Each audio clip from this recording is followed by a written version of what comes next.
আসসালামু আলাইকুম। আমি সুলাইমান আহমেদ। তো আর কি অনেকদিন পরে আপনাদের সামনে ভিডিওতে আসলাম, কারণ আপনাদেরকে এখন যেহেতু বর্ষাকাল, ঝিরিঝিরি বৃষ্টি, তো ওই বৃষ্টির ভিতরে আপনারা হয়তো অনেকেই জানেন না যে ঘাস নিয়ে আর কি অনেকের খামারে কিন্তু ঘাস খাওয়ায় কিন্তু গরু আর কি মারা যায়। তো এই গরু মারা যাওয়ার কারণে অনেকে কিন্তু বুঝেন না যে কী কারণে আর কি গরু মারা যায়। তো এই কারণে আপনাদেরকে বলতে আসলাম।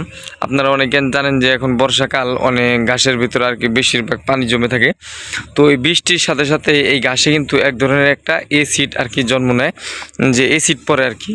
তো ওই অ্যাসিড থেকে কিন্তু এই গরু যে ওই ঘাসগুলা খায়, ওই ঘাসগুলা খাওয়ার পরে কিন্তু আপনাদের গরুর কিন্তু নানান রোগ ব্যাধি সমস্যা দিতে পারে। আর এই আমাদের এইখানে যে ঘাস, এই ঘাসগুলাতে এই যে আপনার এই ঘাসগুলার গোড়াতে অনেক ধরনের শামুক থাকে।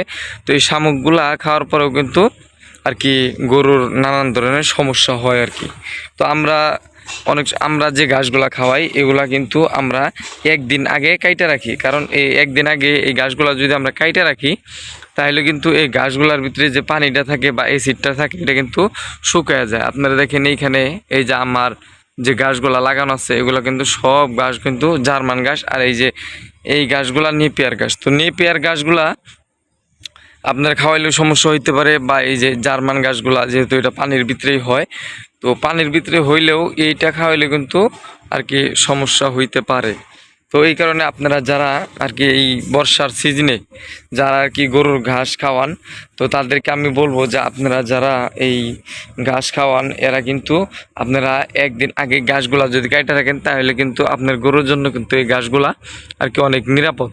আর যদি আপনারা ঘাসগুলা যদি কাইটার সাথে সাথে খাওয়ান, তাহলে কিন্তু এই ঘাসের ভিতরে যে শামুক বা যে ময়লাগুলো আছে, এই ময়লাগুলা কিন্তু আপনার খামারের জন্য অনিরাপদ। বা এই ময়লাগুলা বা এই অ্যাসিড পানিগুলা কিন্তু আপনার খামারে কিন্তু গরুগুলাকে কিন্তু আপনার ধ্বংস করে দিতে পারে। দেখা গেছে একটু অসতর্কতার কারণে আপনার খামারের আর কি 15 লাখ 20 লাখ টাকা ক্ষতি হয়ে গেল আর কি। তো এটা অনেকেই আর কি বুঝে না। তো এই কারণে আপনাদেরকে আর কি বলা যে আপনারা অনেক সাবধানতা অবলম্বন করে আর কি গরুকে ঘাস খাওয়াবেন। তো বৃষ্টিতে যেহেতু ঘাস অনেক বেশি হয়, কিন্তু এগুলোর ভিতরে কিন্তু অনেক পরিমাণে অ্যাসিড থাকে। তো এটা অনেকেরই জানা থাকে না। তো এই কারণে আপনাদেরকে এই ভিডিওটা দিলাম। আপনারা যারা খামারি আছেন, তারা কিন্তু অনেক সতর্কতা অবলম্বন করে কিন্তু খামারে এই ঘাসগুলো খাবেন। এই যে এইখানে আমার কিছু নেপিয়ার ঘাস আছে, আলহামদুলিল্লাহ এই নেপিয়ার ঘাসগুলো ভালোই হইতেছে। আর বেশি বৃষ্টি হওয়ার কারণে ঘাসগুলো কিন্তু বেশি কিন্তু ঘাস হয় না।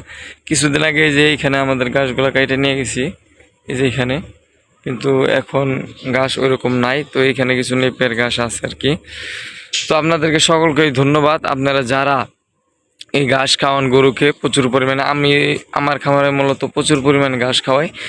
এই কারণে আমার একদিন আগে আর কি আমি ঘাস কেটে রাখি। তো আপনারা যারা খামারে প্রচুর পরিমাণে ঘাস খাওয়ান আর কি, আপনারা চাইলে এই পদ্ধতি অবলম্বন করতে পারেন। তাহলে কিন্তু আপনার খামারের গরুগুলা কিন্তু মানে সুস্থ থাকতে পারে। তো সকলকে ধন্যবাদ, সকলে ভালো থাকবেন। আসসালামু আলাইকুম।